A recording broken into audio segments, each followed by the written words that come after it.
the Colt Commander 1911. I did a video about this firearm a couple years ago and it hit 100,000 views.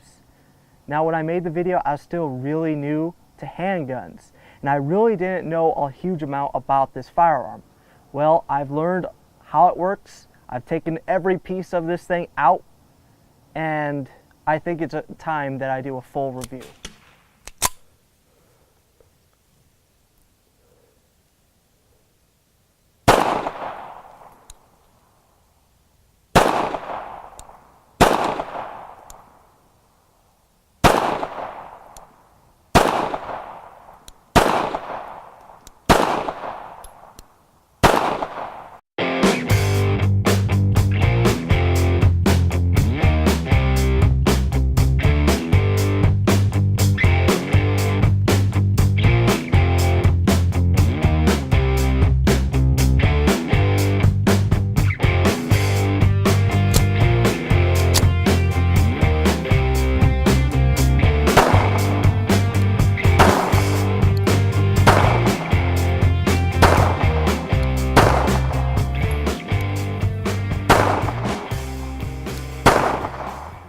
Now this is a Series 80 1911. Now what that means is there's 4 additional parts inside for a safety mechanism. It blocks the firing pin from going forward until the trigger has been fully pulled. So if you drop it and the hammer just goes forward, this thing is blocking that firing pin so it can't go off.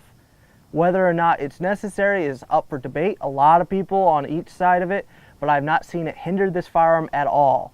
The trigger pull is not any rougher. It's actually around 3.5 pounds. And I've not seen any reliability issues because of this extra mechanism.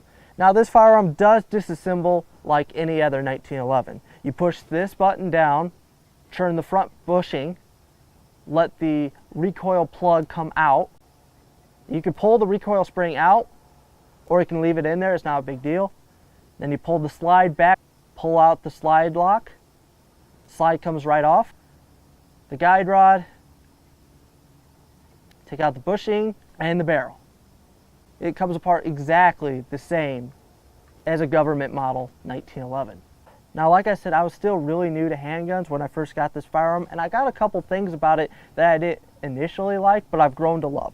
For example, the grip safety. It's got this little notch at the bottom. I thought it jutted into your hand and it was uncomfortable, but as I've used it, I've grown to love it and I prefer it now. I also thought that this was a really snappy gun. Now I see that it's not really that bad. It's very easy to control.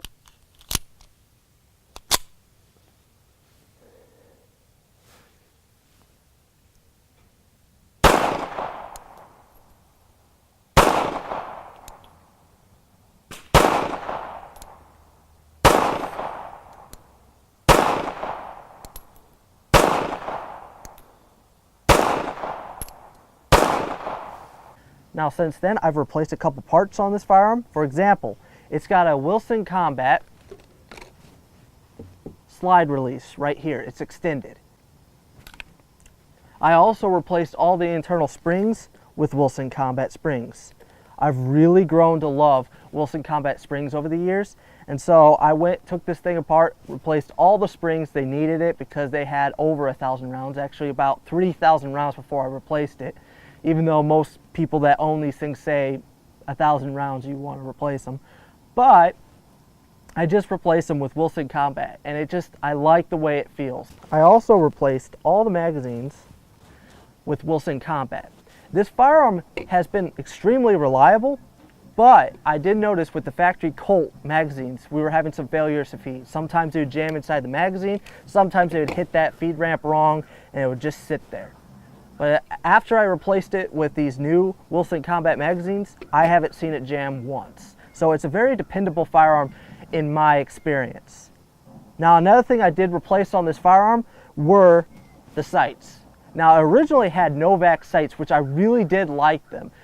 But I was going to carry this firearm, so I replaced them with True Glow. Now the Novak were very good and I didn't really have a problem with it, but when I was carrying, I wanted the best I can get. Now the reason I stopped carrying this firearm was not because it wasn't a dependable firearm. It was because I was having problems with rust. I literally would carry this thing around all day, pull it out and it'd be specks of rust around the top or around the grip, sometimes around the back. And about a couple weeks after I started carrying this firearm, I took it all down and I looked inside the trigger assembly and there was a little rust inside the frame. So I ended up going with another firearm that I don't have to worry as much about rust than this thing. Now, yes, this was a very heavy gun to carry, and I definitely noticed it. So I did go with a lighter gun, but I would have continued carrying this gun if it wasn't for the rust issues. But I love the way this firearm looks with the stainless steel and the wood grips. It's got a great trigger on it. I really do like the safety. If I had to be nitpicky, this side is kind of loose. And so is the trigger for that matter. But it's not really that big of a deal. That's me trying to be nitpicky about this firearm. Like I said, I did carry this thing for a while. You can definitely tell by the wear marks on the slide. And I also shot some steel cased ammunition through it. Now, it shoots pretty much any kind of ammunition I put through it, but I noticed the steel cased would ride back here on the back of the slide and it would actually scratch it up. And now I shoot brass or aluminum because both of those seem to eject just fine without any scratching of the finish on this firearm.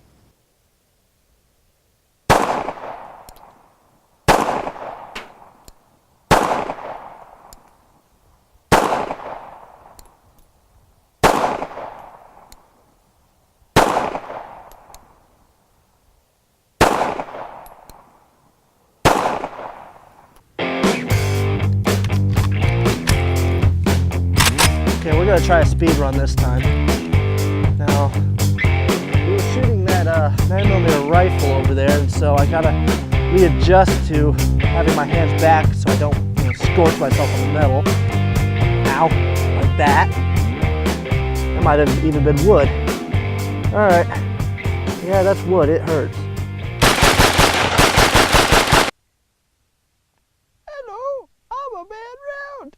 I make your fun go away. Yay! You jackass.